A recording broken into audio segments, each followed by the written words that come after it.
이 복이 나의 복, 우리 복이 되게 하여 주십시오 라는 제목을 하나님 말씀 전가하도록 하겠습니다. 사람들은 누구나 복을 원합니다. 그리고 복을 얻기 위해서 정말 열심히 애를 쓰고 노력을 합니다. 하지만 성경은 복이 사람의 노력이나 능력으로 얻는 것이 아니라 하나님과의 관계 속에서 하나님으로부터 임하는 것, 주어지는 것이다라고 말씀을 합니다. 성경은 하나님이 모든 만물을 만드신 주인이라고 말씀을 합니다. 그리고 주인이신 하나님이 뜻대로 세상을 다스리며 주관하신다라고 말씀을 합니다. 우리가 잘 알고 있는 사무엘상 2상 7절과 8절을 보면 한나가 하나님에 대하여 이렇게 고백을 하고 있습니다. 함께 볼까요? 시작.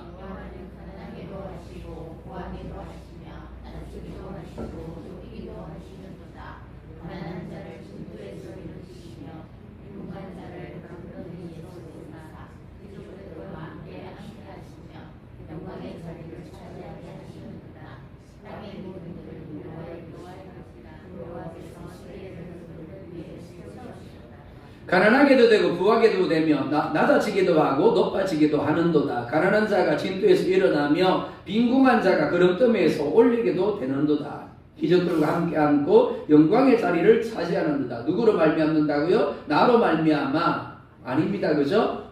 내가 얼마나 노력하느냐, 내가 얼마나 애쓰느냐, 내가 어떤 조건을 가지고 있고 내가 어떤 환경을 가지고 있느냐가 아니라고 말씀하죠. 이렇게 말씀을 합니다. 여호와는 그 모든 것들이 여호와로 말미암아 임하는 것이다라고, 여호와로 말미암아 주어지는 것이다라고 말씀을 합니다. 이를 우리가 분명히 기억해야 합니다. 시편 127편을 보면 사람이 애쓰고 노력해도 새벽부터 일어나서 밤 늦게까지 일을 해도 하나님이 함께하지 아니하면 그 모든 것이 헛되다라고 말씀하죠. 다윗은 이를 분명히 확신했습니다. 다윗만이 아니죠. 다니엘과 그의 친구들도 마찬가지였습니다. 오늘 우리가 함께 읽은 본문 어떻게 보면 사람들이 정말 좋아하는 말씀이 아닐까 싶습니다. 이렇게도 복을 받고 저렇게도 받고 이렇게도 말하고 저렇게도 복을 받고 아멘 하라고 하지 아니해도 저절로 아멘이 나오는 그런 말씀입니다. 그죠? 하나님은 이스라엘 백성들이 복을 누리기 위해서 어떻게 해야 하는가를 분명히 가르쳐 줍니다. 그것은 하나님 말씀에 순종하면 복이 임하고 말씀을 떠나면 저주가 임한다라는 겁니다. 어렵지 않죠. 단순합니다. 하나님의 일하심의 방식은 결코 강요가 아닙니다. 우리에게 선택할 기회를 주십니다. 이스라엘 백성들은 하나님의 말씀을 읽고 순종함으로 복을 받을 수도 있고 안 믿어짐으로 불순종해서 저주를 받을 수도 있는 겁니다. 이는 이 말씀을 읽고 있는 저와 여러분들도 마찬가지입니다. 믿음은 순종할 겁니다. 순종하면 하나님이 말씀하신 대로 우리 가운데 행하시겠죠. 그러나 안 믿어지면 어떻다고요? 아무리 교회를 다녀도 안 믿어지면 불순종할 수밖에 없는 겁니다. 그리고 결국에는 하나님이 준비해 놓으신 결과 앞에 서게 되겠죠. 첫 번째, 삼가 듣고 모든 명령을 지켜 행하라 라고 말씀을 합니다. 1절 함께 봅니다. 내가 네 하나님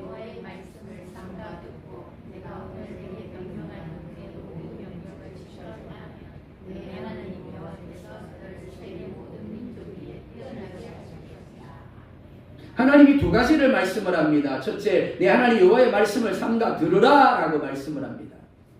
여기서 중요한 단어는 사실 듣다가 아닙니다. 내 하나님 여호와입니다. 즉 여호와가 너의 하나님이기 때문에 여호와가 너의 하나님이라면 삼가 들으라 라는 의미입니다. 성경 말씀은 교회 밖에 있는 사람들에게 주시는 하나님의 말씀이 아닙니다. 이 말씀을 읽고 믿을래? 아닙니다. 이미 하나님의 백성된 하나님을 믿는다고 고백하는 하나님을 자기 하나님이라 고백하고 있는 그리스도인들에게 이스라엘 백성들에게 주시는 말씀인 겁니다. 하나님의 백성이 아닐 때에는 하나님의 명령을 지킬 의무가 없습니다. 하지만 하나님의 백성이 되었기 때문에 이제는 하나님의 명령 즉 말씀을 알고 지켜 행하여야 하는 겁니다. 하나님이 우리에게 주시는 명령은 우리를 괴롭게 하기 위한 것이 아닙니다. 우리를 부담스럽게 하기 위한 것이 아니고 우리에게 짐을 지게 하는 것도 아닙니다. 우리에게 복을 주시기 위함인 겁니다. 그래서 첫째, 삼가 들으라 라고 하십니다. 이는 단순히 귀로 듣는 것만을 가리키지 않습니다. 듣다, 경청하다, 순종하다 라는 의미입니다. 귀를 기울여서 듣고 순종하는 것을 가리킵니다. 즉 순종하기 위해서 듣는 것을 가리키는 겁니다. 그래서 원문을 보면 듣고 또 듣는다라고 되어져 있습니다. 즉 단순히 귀로 듣는 것만이 아니라 마음으로 받아들이고 순종하는 것을 가리킵니다. 신명기에서 반복되는 단어가 바로 이 듣다라는 단어입니다. 들으라. 이를 히브리어로 세마라고 합니다. 이는 단순히 귀로 들으라라는 말이 아니라 순종하라라는 의미입니다. 한국교회의 성도들만큼 말씀을 많이 듣는 이들이 있을까 싶습니다. 주일 오전 예배, 주일 오후 예배, 그리고 수요일 예배, 매일 새벽 예배, 구역 모임, 그리고 금요 기도회, 그리고 성경을 읽죠. 그리고 성경을 배웁니다. 정말 좋은 일들입니다. 예배가 많다라는 것, 말씀을 많이 듣는다, 말씀을 많이 읽고 배운다라는 것 정말 좋은 일입니다. 그런데 중요한 것은 그렇게 성경을 읽고 듣고 배우는 만큼 과연 삶이 변하고 있는가 하는 겁니다. 순종하고 있는가 하는 겁니다. 여러분 어떠세요? 10년을 신앙생활 했습니다. 그럼 어떨까요? 5년 신앙생활 한 사람보다 더 많은 말씀을 읽었을 겁니다. 들었겠죠? 그리고 배웠을 겁니다. 그럼 5년 신앙생활 하는 사람보다 더 많은 변화가 나타나고 있나요? 더 많이 순종하고 있나요? 그럼 잘하시는 거죠. 더 순종하고 있다라면, 더 변화하고 있다라면 잘하시는 겁니다. 그런데 문제가 뭐라고요? 그렇지 않다라는 거죠. 잘 아는데, 읽고 듣고 배워서 잘 아는데 아는 만큼 순종함의 열매가 맺히지 않고 있다라는 겁니다. 둘째, 내가 오늘 네게 명령하는 그의 모든 명령을 지켜 행하라 라고 하십니다. 들으라 그리고 지켜 행하라는 결코 뗄래야 뗄 수 없는 겁니다. 두 개가 아니라 하나입니다. 말씀을 많이 읽고 듣고 배우는데도 불구하고 변화가 나타나지 않는 이유는 듣기만 하고 어떻게 해요? 순종하지 않기 때문인 거죠. 왜 순종하지 않을까요? 여러 가지 이유가 있을 겁니다. 그러나 본질적으로는 믿지 않기 때문입니다. 내가 믿는다라고 말을 하는데 정말 믿지 않기 때문에 온전히 내던지지 못하는 거죠. 야고보서 1장 22절에 이렇게 말씀을 합니다. 함께 봅니다.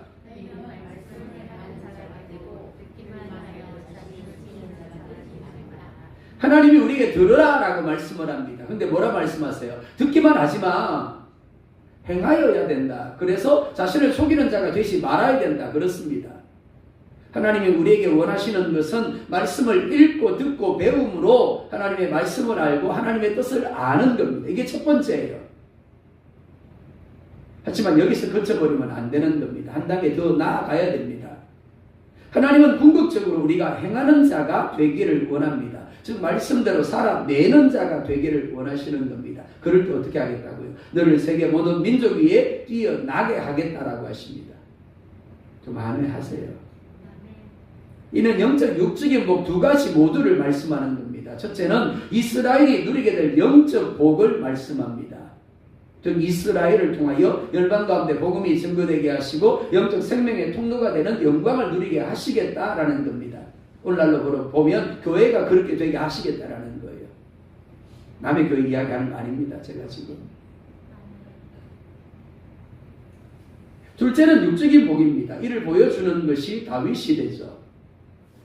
사실 이스라엘은 큰 나라가 아닙니다. 작고 보잘것없는 나라입니다. 그런데 그 나라가 다윗 시대는 지금 전쟁이 계속 일어나고 있는 그 중동지방 전 지역을 다스리는 나라였습니다.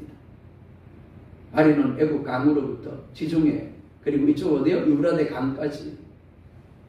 대단하지 않습니까? 다윗이 대단했나요? 다윗이 뛰어났기 때문인가요? 아닙니다. 하나님이 그렇게 하나님의 말씀을 삼가듣고 명령을 지켜 행할 때에 모든 민족 위에 뛰어나게 하실 것이라고 하셨기 때문에 다윗에게 그렇게 역사하신 거예요. 말씀하신 대로. 다윗이 잘한 것이 바로 이것입니다. 시편 1편에 뭐라고 말씀합니까? 복 있는 사람은 악인들의 꾀를 따르지 아니하며 죄인들의 길에 서지 아니하며 오만한 자들의 자리에 앉지 아니하며 오직 여호와 율법을 즐거워해 그 말씀을 주야로 묵상하는도다. 그렇습니다. 다윗이 하나님 말씀을 주야로 묵상했어요. 부지런히 읽었습니다. 들었습니다. 그리고 묵상했어요. 뿐만 아닙니다. 알게 된 대로 철저하게 말씀대로 자기를 부인하고 즉 하나님의 말씀, 하나님의 뜻에 자기 자신을 복종시켜서 행하였습니다. 그래서 하나님이 왕이 되시고 하나님의 뜻이 이루어지게 한 겁니다. 그래서 사도행전을 보면 뭐라 말씀합니까? 이세 아들 다윗은 내 마음에 합한 자라. 옛날 성경에서는. 지금은 내 마음에 든 자라. 유일하게 성경의 수많은 사람들 중에서 하나님이 유일하게 다윗을 향하여 내 마음에 든 자라, 내 마음에 합한 자라 라고 말씀합니다. 그런 다윗에게 하나님이 말씀하신 대로 복을 주심으로 창대하고 왕성하게 하며 세계 모든 나라 위에 뛰어나게 하신 거예요. 좀 아멘 하세요. 그럼 내게 되는 거예요. 우리 성도들이 워낙 욕심이 없어가지고 하나님 그런 거 부담스러워서 못 받습니다. 우리는 그냥 조금 부스러기 떡만 주세요. 그러시는 것 같아요. 그런데 복을 주셨더라가 끝이 나는 것이 아닙니다. 이를 통해서 하나님이 살아계시고 하나님이 모든 것들을 뜻대로 주관하시며 말씀하신 대로 행하시는 분임을 이방 나라들 가운데 증거하게 하신 겁니다. 그게 본질이에요. 아, 복이 하나님으로부터 오는구나. 하나님 모든 것들을 주관하시는 분이구나. 그걸 증거해야 될 사명이 누구에게 있다고요? 우리에게 있다라는 겁니다. 근데 말씀에 순종하지 못하니까 복을 누리지 못하고 복을 누리지 못하니까 어떻다라고? 하나님? 무슨 하나님이 살아있어. 예, 가만히 평생을 가도 80년, 100년, 200년 가도 똑같이 그 자리에 앉아서 돈 줄래 맞을래만 하고 있는 그 신과 다를 바 없는 신이 되는 거예요. 하나님이. 좀 팔리는 줄 알아야 되는 겁니다. 우리가. 하나님 앞에 부끄러운 줄 알아야 되는 거죠. 이 시대 교회도 마찬가지입니다. 초대 예루살렘 교회가 우리에게 보여주는 것이 무엇입니까? 몇 명으로 시작되었다고요? 120명이요. 근데 그 120명이 3,000명이 한 번에 회개하고 돌아옵니다. 5,000명이 한 번에 회개하고 돌아오죠. 10,000명 가까운 교회가 되어집니다. 안디옥 교회를 세웁니다. 세계 열방 교회를 세우십니다. 그리고 우리 교회까지 복음이 증거되어졌죠. 겨자씨같이 아주 작은 교회로 시작되어졌는데 그 교회가 세계 열방 가운데 뛰어난 교회가 하나님이 되게 하신 겁니다. 이 초대 예루살렘 교회는 세 가지 특징을 가지고 있었습니다. 하나는 성령 충만하였다라는 겁니다. 또 하나는 여호와의 말씀을 삼가 듣고 그 말씀에 온전히 순종하였다라는 겁니다. 이렇게 말씀합니다. 사도의 가르침을 따라. 그리고 세 번째는 하나님이 주신 것을 통하여 흘려보내므로 하나님의 행하신 일들이 무엇인가를 증거하였다는 겁니다. 그래서 칭송받았다라고 말씀합니다. 하나님 어떤 분이신가 나타내신 거예요. 그로 말미암아 하나님이 믿는 예수를 더하게 하셨더라라고 말씀합니다. 이는 이 시대 교회도 마찬가지입니다. 부흥과 복은 하나님으로부터 오는 것입니다. 하나님이 주시는 것입니다. 그렇게 하기 위하여 하나님의 말씀을 알고 믿어야 합니다. 그리고 순종할 수 있어야 합니다. 부지런히 읽으십시오. 들을 때 사마음으로 들으십시오. 그리고 또한 배우십시오. 그리고 어떻게 해요? 할 수 있는 한 순종하십시오. 그럴 때 하나님이 약속하신 대로 행하심을 보게 되어질 겁니다. 그래서 2절에 이렇게 말씀을 합니다. 2절 볼까요? 내가 내 하나님 이렇게 말씀합니다. 이 모든 복이 내게 임하며 내게 이르리니. 돈을 쫓아가고 성공을 쫓아가고 명예를 쫓아갑니다. 그런데 아무리 쫓아가도 안 잡혀요.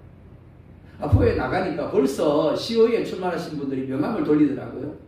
제가 이러 해가지고 이번에 한번 나섰습니다. 제가 제대로 한번 일을 해보겠습니다.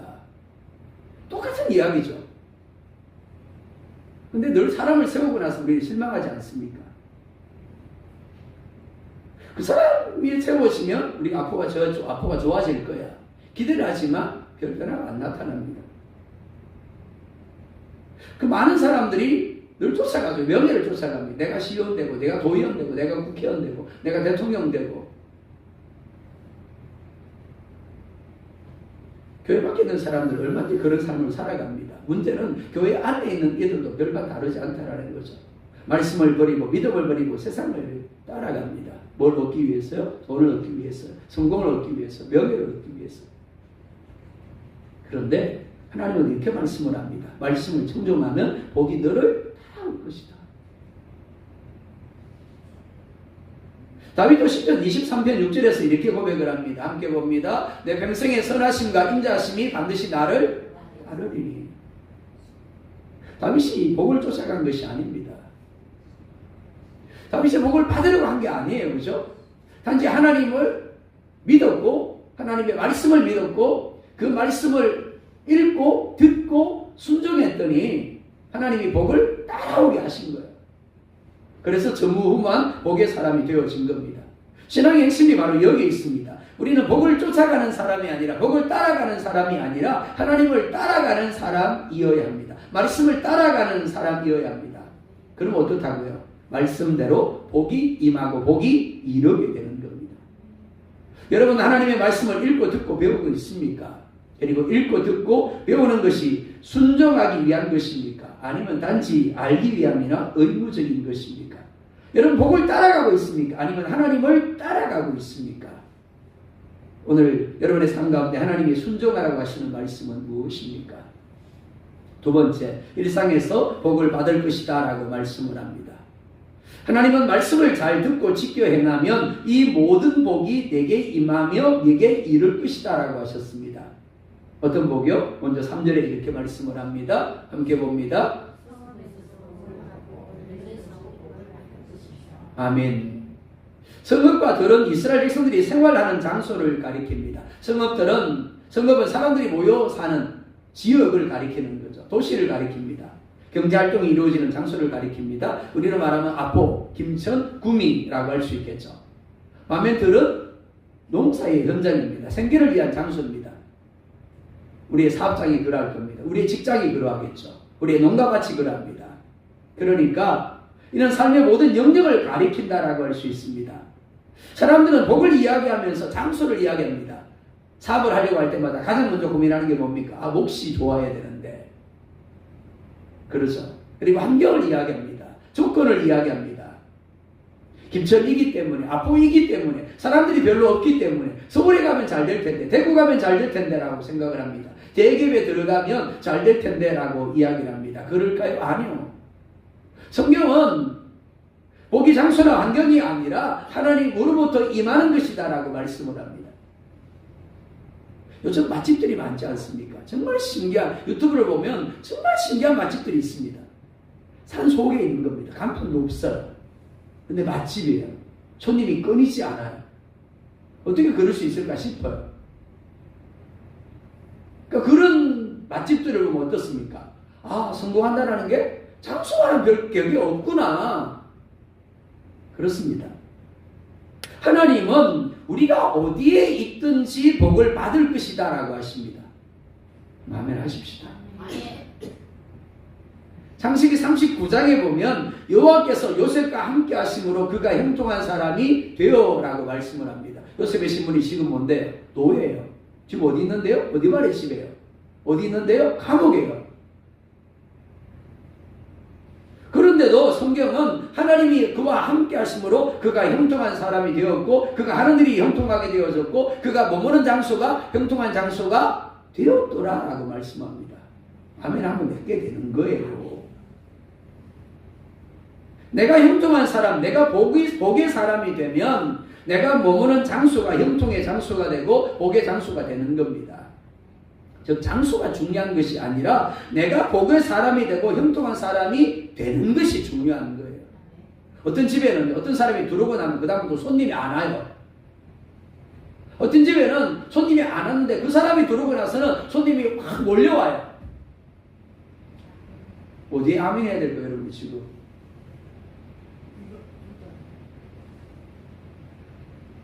다윗도 마찬가지였죠. 다윗이 뛰어남이 아닙니다. 그죠? 다윗이 말씀에 순종함으로 형통한 사람이 되니 다윗이 어디를 가든지 하나님이 함께 하심으로 어떻게 하셨다라고? 이기게 하셨다라고. 그가 머무는 장소가 형통한 장소가 된 거예요. 복의 장소가 되어진 겁니다. 즉 성읍에서도 그리고 들에서도 복을 누리는 겁니다. 우리가 말씀에 순종함으로 거룩한 자가 되어질 때 여호와께서 삶 가운데 역사하심으로 우리가 형통한 자가 되어 어디를 가든지 어디에 있든지 복을 받아 누리게 되어지는 겁니다. 또한 4절에 이렇게 말씀을 합니다. 함께 봅니다. 내 몸에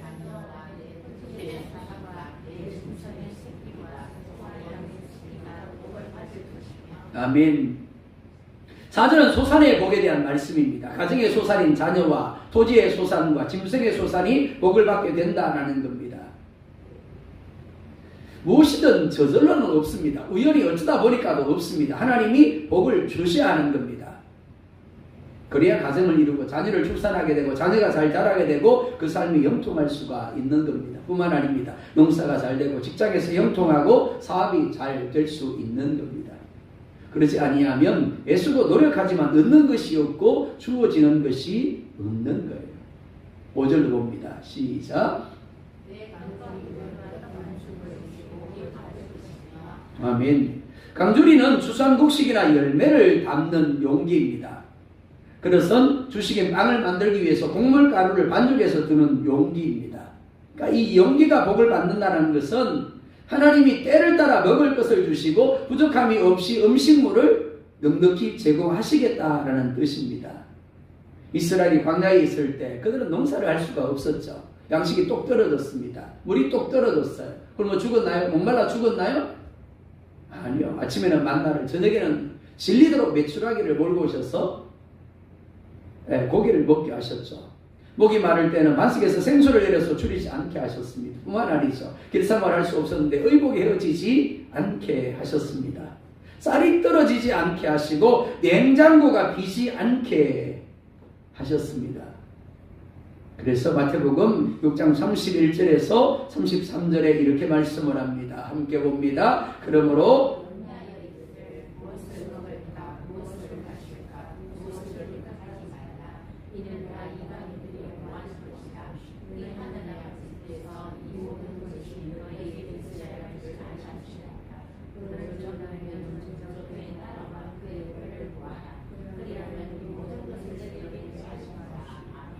이 모든 것을 너희에게 더하시리라. 오늘 본문과 같은 말씀이죠. 이 모든 복을 너희에게 임하고 이루게 할 것이다. 어떻게 하면요? 먼저 그의 나라와 그의 의를 구해라. 하나님 말씀을 삼가 듣고 청종해라. 그렇습니다. 복은 환경이나 장소, 조건이 문제가 아닙니다. 하나님으로부터 임하는 것입니다. 이를 분명히 믿을 수 있기를 원합니다. 여러분의 삶의 영역 가운데 아직까지 하나님께 맡기지 못한 영역 무엇입니까? 여러분의 자녀와 소산이 복을 받기 위해서 여러분이 해야 할 것 무엇입니까? 자, 세 번째. 하나님이 이기게 하시는 복을 누리게 하실 것이다 라고 말씀을 합니다. 7절 봅니다. 시작.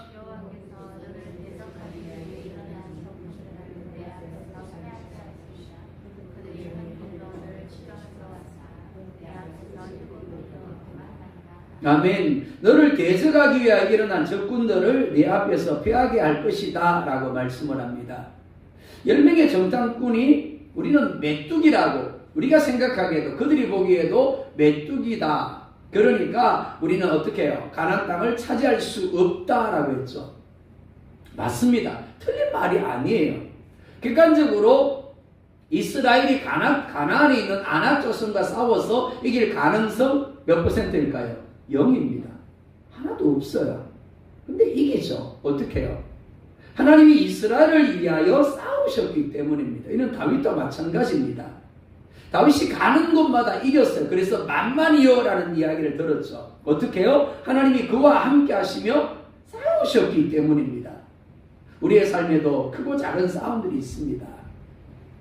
경제적으로, 건강의 문제, 가정의 문제, 각가지 사람들과의 문제, 사업을 하면서, 직장에서 일을 하면서, 농사를 하면서 우리 참 많은 싸움들을 합니다.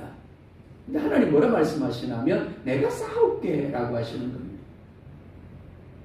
믿음은 내가 싸우는 것이 아니라 하나님이 나를 위하여 싸우게 하시는 거예요. 그게 믿음인 겁니다. 자꾸 하나님 쉬세요. 뭐 하나님까지 나서세요. 내가 할게요. 그러고는 어떻다고요?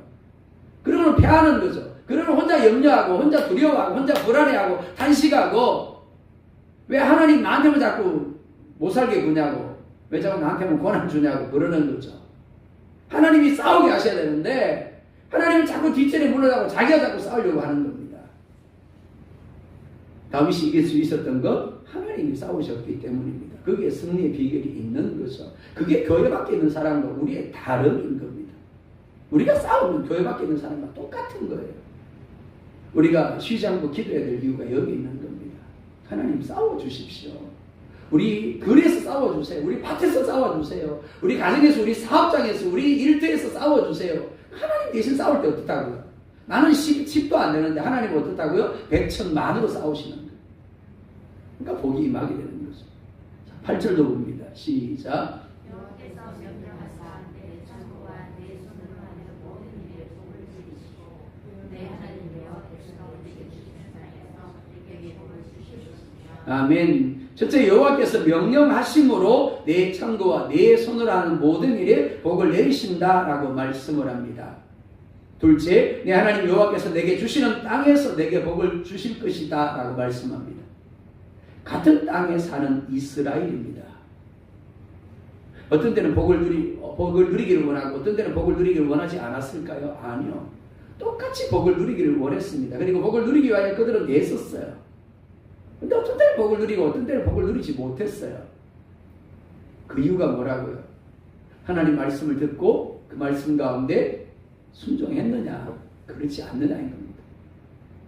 다윗 때는 그렇게 중동 온 지방을 다스렸던 이스라엘이 왜 마지막 때 586년에 결국 바벨론에 의해서 망할 수밖에 없었습니까? 듣지 않았고 순종하지 않았기 때문에. 복은 내가 만드는 게 아닙니다. 내가 노력한다고, 내가 애쓴다고 해서 복이 만들어지는 게 복을 누리는 것이 아닙니다. 이렇게 말씀하죠. 여호와께서 명령하사. 하나님이 명령하셔야 되는 겁니다. 복에게. 너 복아 아프게 가라. 너 복아 아프게 아무에게 가라. 명령하셔야 되는 거예요. 그래야 누려지는 겁니다. 또한 9절에 이렇게 말씀을 합니다. 함께 봅니다. 여호와께서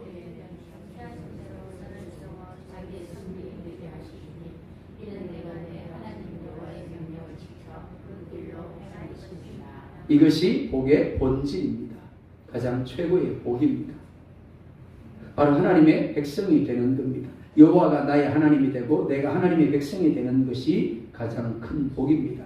그러면 복 주세요 안 해도 복 주는 거예요. 여러분의 자녀들 어릴 때 한번 생각해 보시겠습니까? 엄마 밥 줘. 그래야 밥 주셨나요? 아니죠.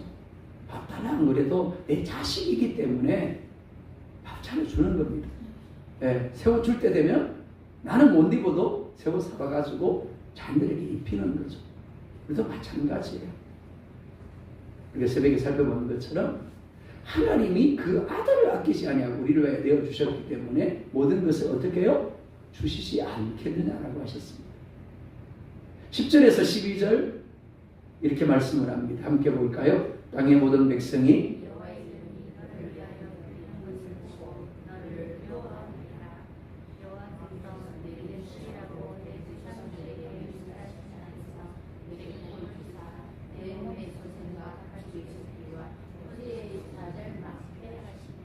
여호와께서 너를 위하여 하늘의 아름다운 보고를 여시사 내 땅의 때를 따라 비를 내리시고 내 손으로 하는 모든 일에 복을 주시리니 내가 많은 민족에게 구워줄지라도 너는 꾸지 아니할 것이요.